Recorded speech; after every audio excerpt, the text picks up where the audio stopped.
Nah, kemudian yang paling sering mengalami kendala ketika dia masuk D, tidak kunjung jalan, harus masuk 1 dulu. Itu dari forwardnya. Jadi dia ada forward dan off-run di dalamnya. Ini akan kita coba simulasikan juga. Oke.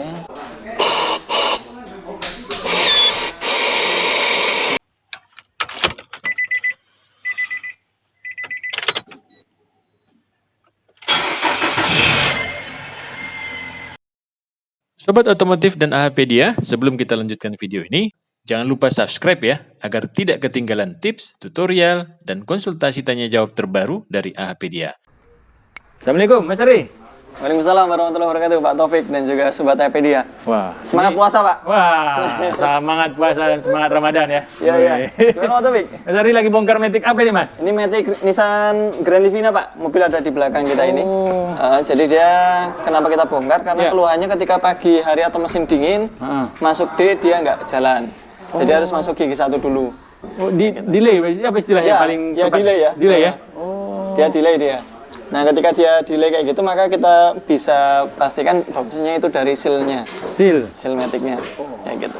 Tapi sebelum kita bongkar seal Matic, tentunya kita pastikan dulu dengan cara pertama kita treatment dulu, Pak Taufik. Jadi bukan berarti kita masuk ke sini nggak ada solusi lain selain bongkar. Oh iya, ada betul juga ya. Kita kasih cairan ini adiktif buat Matic dulu. Itu kita kasih sejenis apa ya? Berbahan oli juga. Nah, itu ketika dia nanti sudah di treatment sementara dia masih tidak ada perubahan, maka kita lakukan pembongkaran. Kenapa kita lakukan seperti itu? Karena gini, kadang-kadang penyebab utama dia nggak mau langsung di D itu karena ada satu komponen yang namanya forward ya. Nah, di forward ini kan ada pistonnya nih. Nah, ini piston dia. Nah, pistonnya itu ya mirip-mirip seperti ini lah. Ini dia low reverse ya. Ini piston. Nah, dia ada seal-nya seperti ini, Pak. Nah, seal ini dia bisa saja mengeras karena usia. Kalau dia keras, maka piston ini tadi dia nggak akan bergerak karena piston bergerak ini kan dia berdasarkan tekanan minyak. Oli ya? Oli ya. Oli transmisi sehingga dia bisa bergerak. Ketika dia seal-nya ini dia misalnya dia pecah atau keras ya. Keras, maka dia nggak bisa megar. Nggak megar sehingga olinya tekanan dari pompa oli tadi masuk ke land pressure-nya itu dia rembes, Pak. Sehingga nggak bisa mendorong piston. Iya, benar. Ini punya reverse dan low, tapi ini di sini mirip seperti ini, kurang lebih pistonnya, hanya lebih kecil saja. Nah, biasanya untuk mobil-mobil yang dia nggak mau langsung di D, nggak mau langsung jalan, itu dia karena seal-nya itu tadi mengeras, sudah mulai mengeras. Makanya kita berikan cairan aditif supaya lebih melunakkan seal-nya ini sehingga dia bisa beroperasional lebih panjang lagi usianya sebelum dibongkar. Tapi kalau udah dikasih aditif dia nggak mau juga jalan, itu terjadi kerusakan di seal-nya. Seperti ini dia sudah gripis di hasilnya. Oh iya ya. Ini ada nggak rata ini di sini. Nah itu. Nah ini akan kita coba, ini udah kita ganti, Pak. Udah ganti ya? Udah kita ganti. Seal-nya udah dirakit oleh teman-teman. Ini akan kita coba tes. Gimana cara tesnya, Mas? Nah, kita semprotkan aja pakai simulasi, Pak. Oh iya, ini pakai simulasi ya. Menggunakan udara. Sebenarnya dia pakai menggunakan ini oli. Nah ini kita ada di sini di ruang kontrol valve atau ini apa ya? Rumah cacing-cacing. Iya benar. Ini ada 2 atau 3 lubang. Ini dia fungsinya untuk jalur oli. Nah, ini jalur oli ini akan kita simulasikan, kita semprot dengan udara nanti di sini, di ruang pistonnya di sini. Dia pistonnya bergerak atau enggak. Kalau pistonnya dia misalnya enggak bergerak, berarti masih ada kebocoran di sistemnya. Ini yang disemprot sama solenoid itu, Mas? Ya betul, Pak. Jadi solenoid itu kan fungsinya cuma ini, Pak, memberikan jalur-jalur mana yang akan masuk ke jalur ini kah, atau ini kah, atau ini kah, atau mungkin jalur masuk ke konverter kah, kayak gitu. Itu akan kita simulasikan di situ. Oke, baik.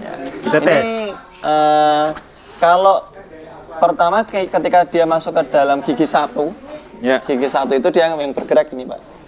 Jadi ini kita akan coba ini ya, semprot ya. Oh iya, itu dia bergerak ya. Benar. Nah itu artinya sealnya aman. Aman. Udah kita ganti dan dia bekerja dengan baik. Ini low reverse nih berarti? Ya, reverse ini. Nah, itu. Nah dia seperti ini Pak. Jadi di dalam sini ada seal juga. Oh ada dua ya? Ada dua. Jadi ketika dia mendapatkan tekanan di lubang-lubang ininya, di sini kan ada kayak lubangnya. Nah, gimana ini saring lihatnya? Oh iya, Nah, ini kan lubang-lubang nih. Nah, dia oli itu akan masuk ke dalam lubang-lubang ini. Ketika dari sini terus masuk ke lubang-lubang, maka dia akan menekan, mendorong pistonnya. Kayak gitu. Nah, kemudian yang paling sering mengalami kendala ketika dia masuk D, tidak kunjung jalan, harus masuk satu dulu. Itu dari forwardnya. Jadi dia ada forward dan off-run di dalamnya. Ini akan kita coba simulasikan juga. Oke.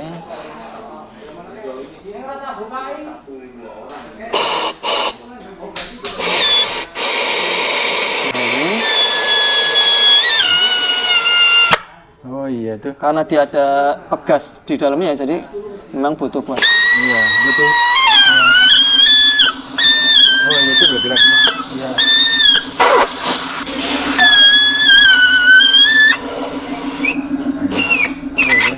Jadi harus ditekan. Oh iya, benar. Dia bermain bergerak. Nah, kayak gitu. Ini paling enggak kita sudah mendapatkan Gambaran ya? gambaran. Dia di dalam sini dia sudah bekerja. Ini baik off-run-nya maupun forward-nya dia sudah bekerja dengan baik. Ini di sini ada bantalan.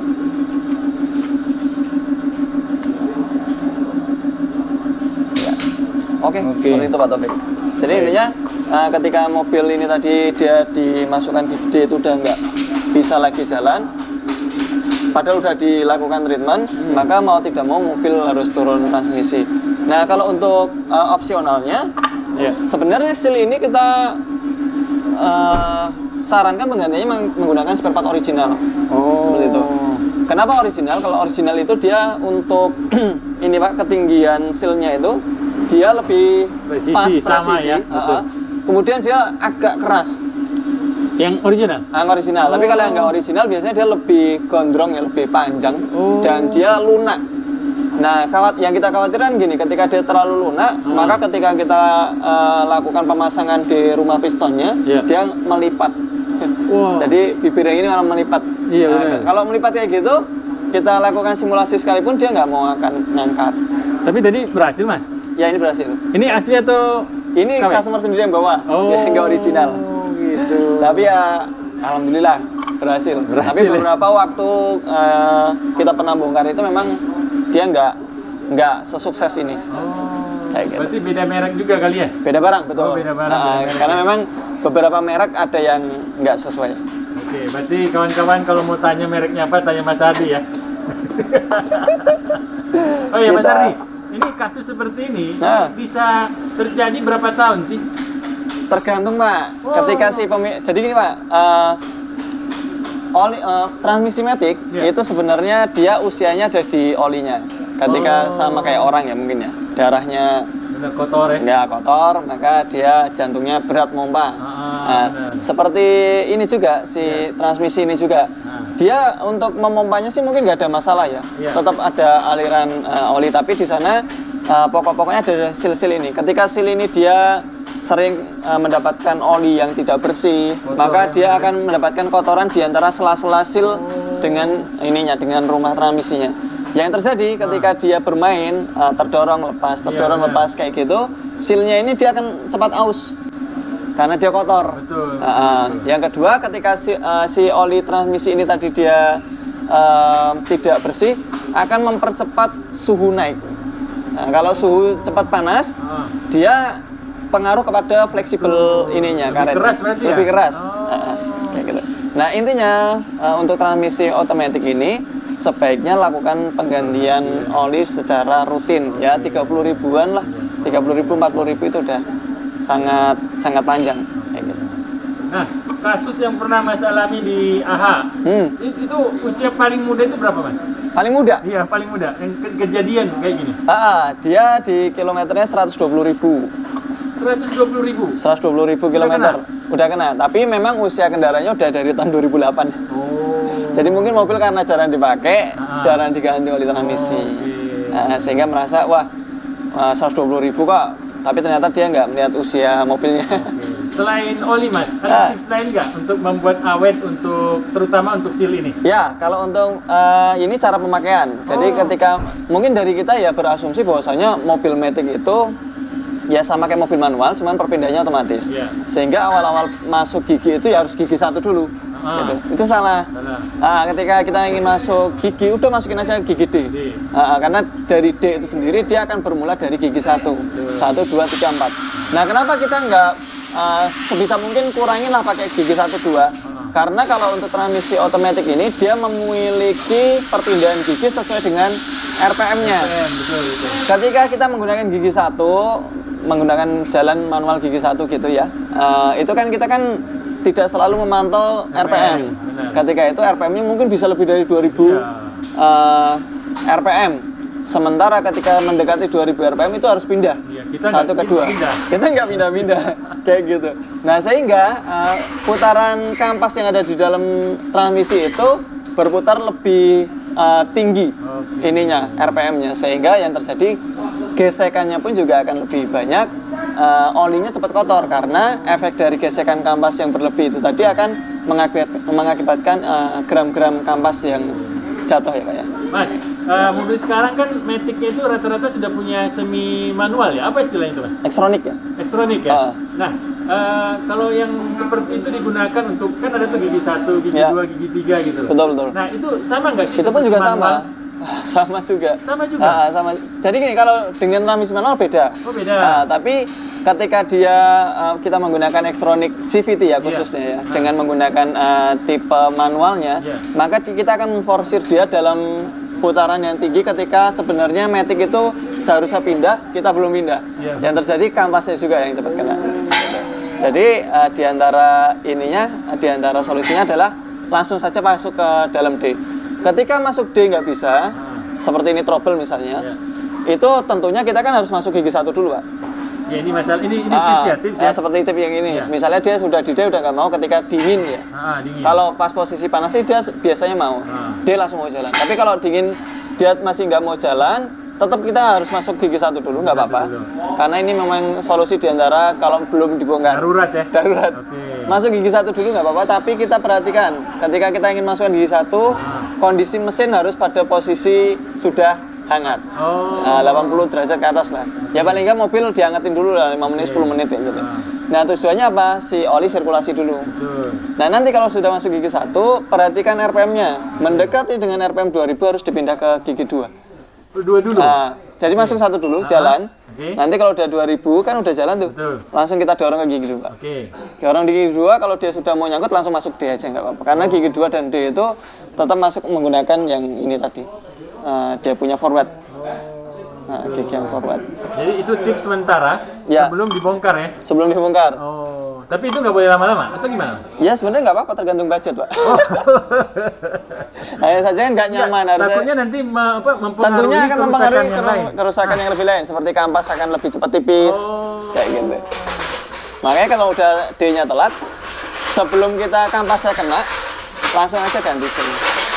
Biasanya kalau habis diganti seal-nya, itu serang ya mungkin sekitar 80.000 km lah baru terasa seperti selip kampasnya kayak gitu. Tapi itu kan sangat jauh sebelum di awal-awal langsung diganti kampasnya.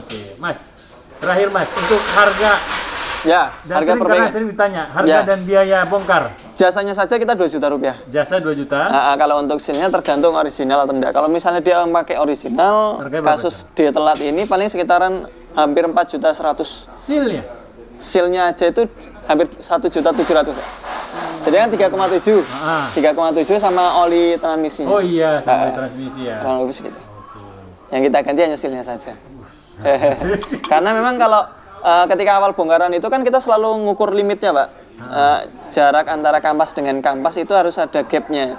Nah, gap-nya itu kita ukur. Kalau dia masih masuk limit, dia belum di luar batasan, maka kita nggak usah ganti kampasnya.